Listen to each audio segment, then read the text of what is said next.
Greetings! You're watching Septum Sen vs. the World. I'm Septum Sen. Well, it's been a long holiday, and now we're back. And I'm back with a series to review. And this series is one that I've been curious about for a long time. And I have to admit, this is a series that has left me very conflicted under most lights. And that series is Oreimo. Now, this here is the special edition from Nitpicks. This is Season 1, which is a 3-disc.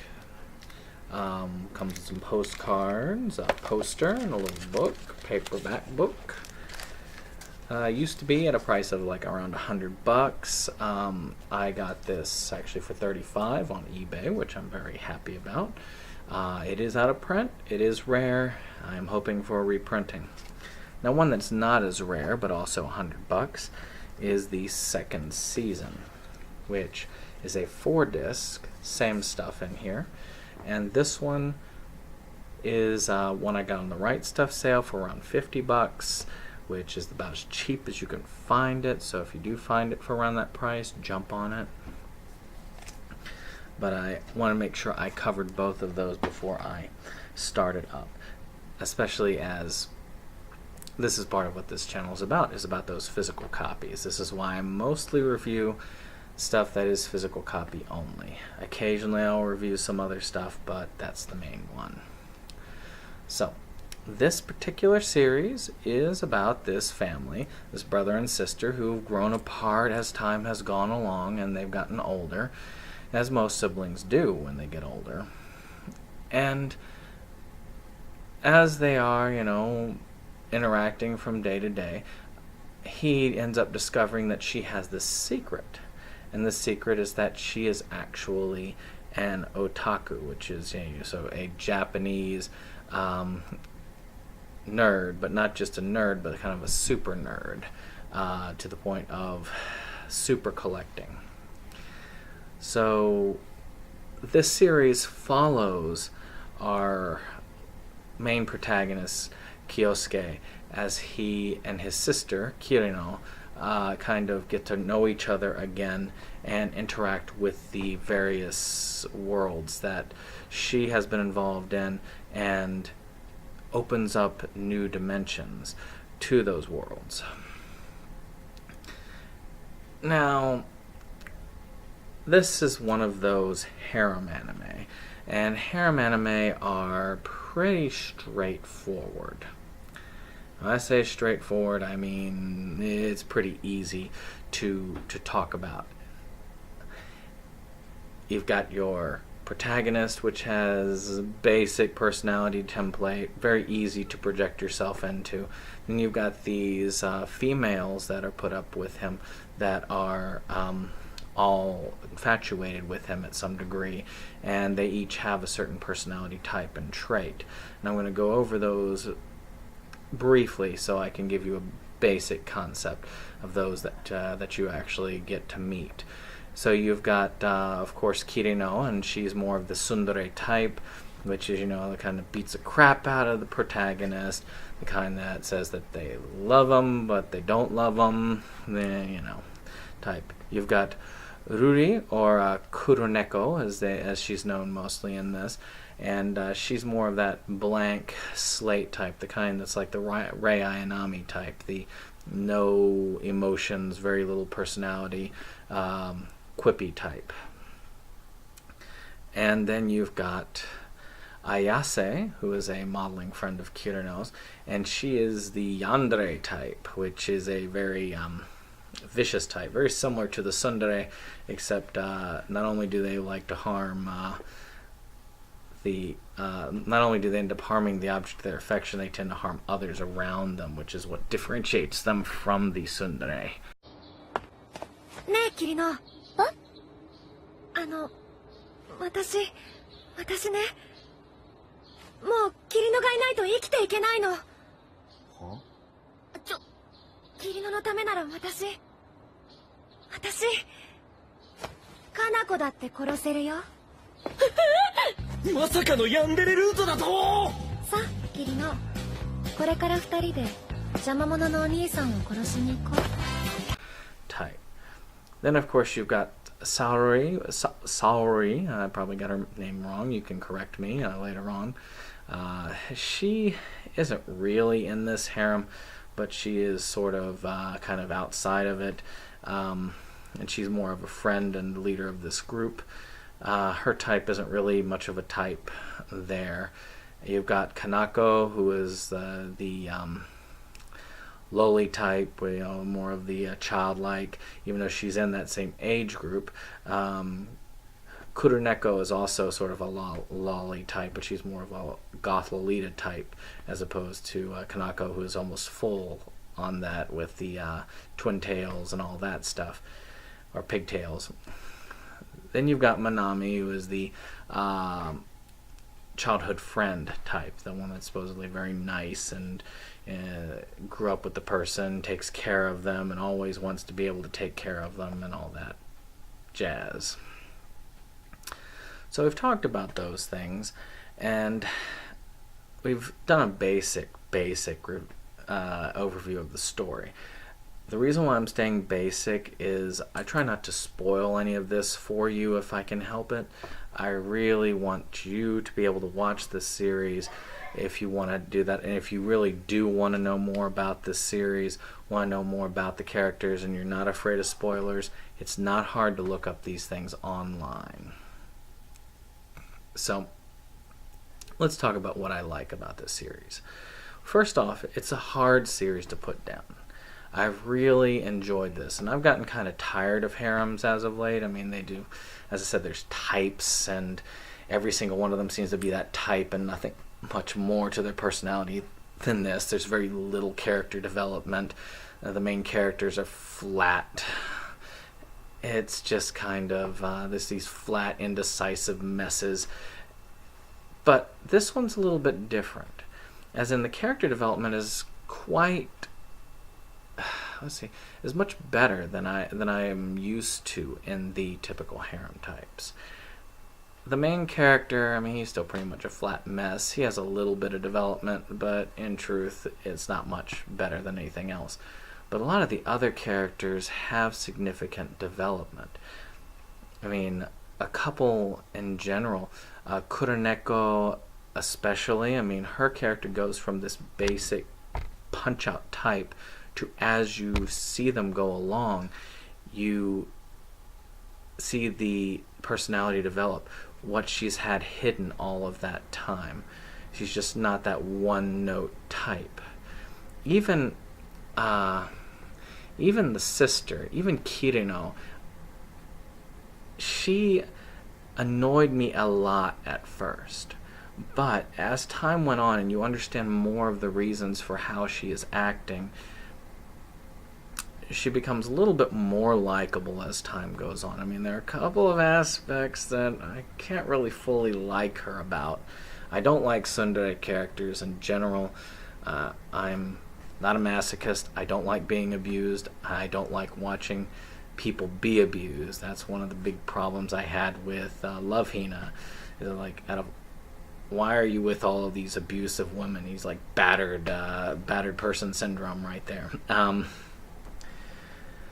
Some of the things, like there was a significant plot twist at the end with Manami, which I found was very interesting.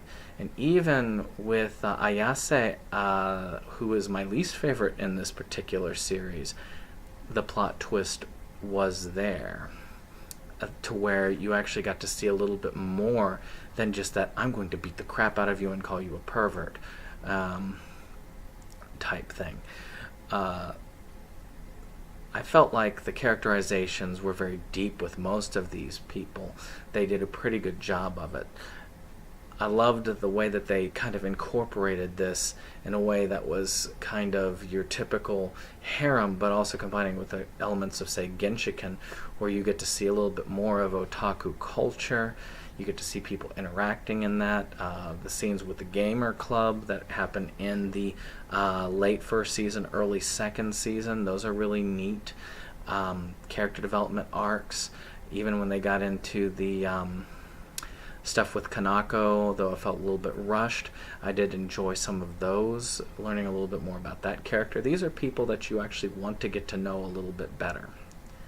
Also, the music in this is top-notch. Almost every ending in these episodes is a new ending, and almost every one of them has a theme to it. I am very impressed with those. 星屑ウィッチメルル始まるよメルメルメルメルメルメルメルメルメルメルメルメルメルメル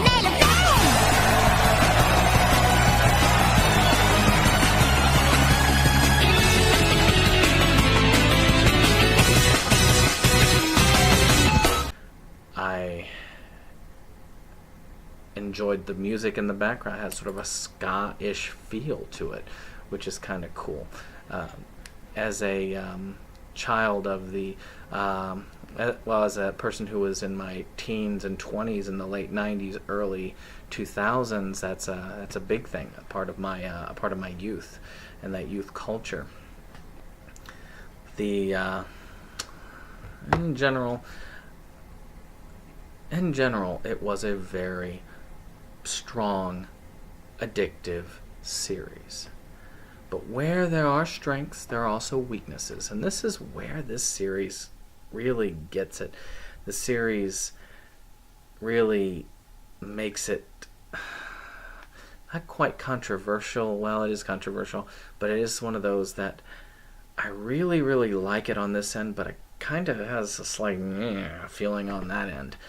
And I'm going to talk a little bit about those aspects. A couple of these aspects are going to be aspects that most of you aren't going to care about that much. Like, I'm not a big person into harems as much as I used to be. When I was younger, that was, that fantasy. I could stick myself into that male protagonist role and imagine all these, women falling all over me. That, that's a thing. When you're young, that's the kind of thing you enjoy. And even when you're older, you can get some enjoyment out of that. I'm not really big on these character types. Like I say, I don't like the tsundere type. The yandere type interests me in some aspects, but I just couldn't get to like Ayase. It's just, no. And with that, if you into that sort of thing, like if you really liked Love Hina, you should be fine with this. I still enjoyed Love Hina to that extent. I'm not sure if I still enjoy it because I haven't watched it in ages. I need to rewatch that series to see if it still holds up for me. But I'm just... again, maybe I'm wearing out on these types of series. Then there's the big elephant in the room, which is, well, really two aspects. One of them is the ending. Many people, I guess, rooted for this ending. I don't know. Maybe you did. If you really love it and rooted for it, let me know. I really am curious as to why that ending really, really felt good to you, felt right to you. I am curious about that. That would be good. I did like that the ending had... I can't go very deep into the ending without spoiling it. If you really want spoilers, you can look them up. You're not getting them from me. But I do like that, even though I don't like how it ended, I do like how they treated that, if that makes any sense. And if you watch this and you see the ending, you'll see what I mean. The final confrontation in the end, when they're talking with one of the main characters at the very end, that makes the ending itself makes that part of the ending much more powerful, because that character is really kind of preaching what many of us are sitting back there and going. The other part of this, which I will talk about because it's not a big spoiler, it's like right in your face, episode 1. And that is that really she likes to play ero games, erotic games with anime women in them. The problem is it's not anime women, it's anime little girls most of the time, little sister kind of pornography thing, and it's I mean, a lot of people say, well, if it's drawn or it's anime, it's not child pornography, but in my opinion, it still is kind of child pornography, and that bothers me.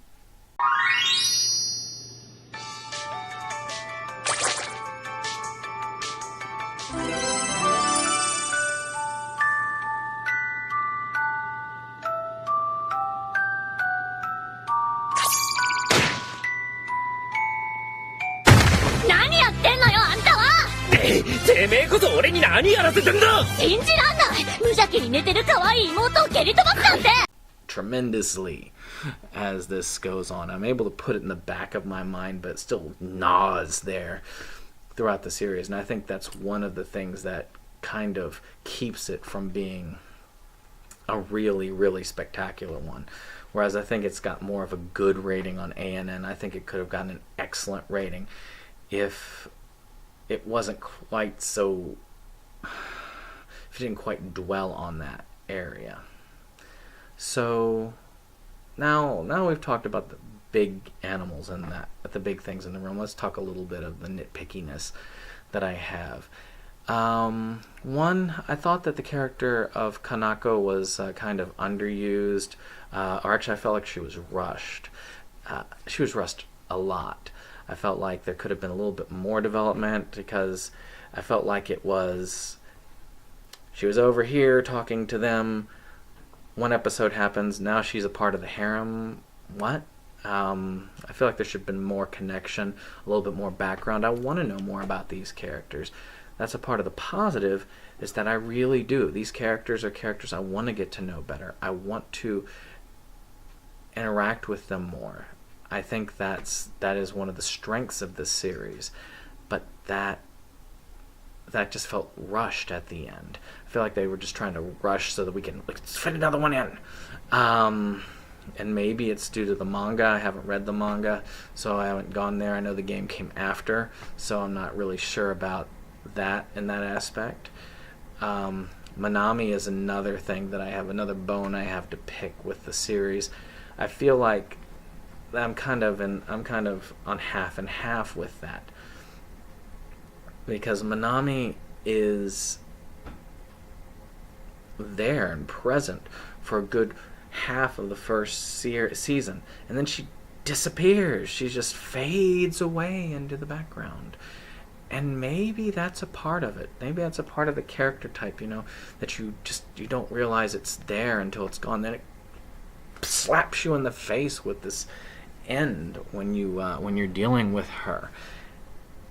And though I like how they did that at the very end, I feel like they could have handled it more. They could have had her more in the series, that they could have dealt with this a little bit more. I loved some of the tension that they showed at the beginning of this series, and I feel like they just kind of said, okay, well, we've addressed this enough, let's move on to everything else, and it kind of just left her behind. Again, these are characters I want to get to know, I want to see more of. So, now that we've talked about the series, let's talk about a rating. Because of the kind of cringiness of the series, I cannot give it a full mark. But despite this, it is a fascinating series. It is a well-done series. It is a very well-written series. Despite its flaws, it is still an amazing series, and I have to give it a 7 out of 10. I've given you the warnings, so if you do try and pursue this series or watch this series, you know what to look for. But would I watch the series again? Very much so. Am I going to enjoy it in my collection still? Yes, I am. So, do I consider it an excellent series? No, I don't, because, again, some aspects you just can't get fully beyond. So for that, I'm going to leave you all. This has been a kind of longish one, but this is one of those series that is has such strong sides to them.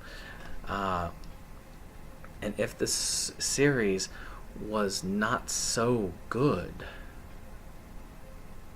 overall, it would be easy enough to just say and put this down because of what's going on in the background. So with that, I bid you adieu, and I will see you on the next video. 星屑ウィッチメルル始まるよ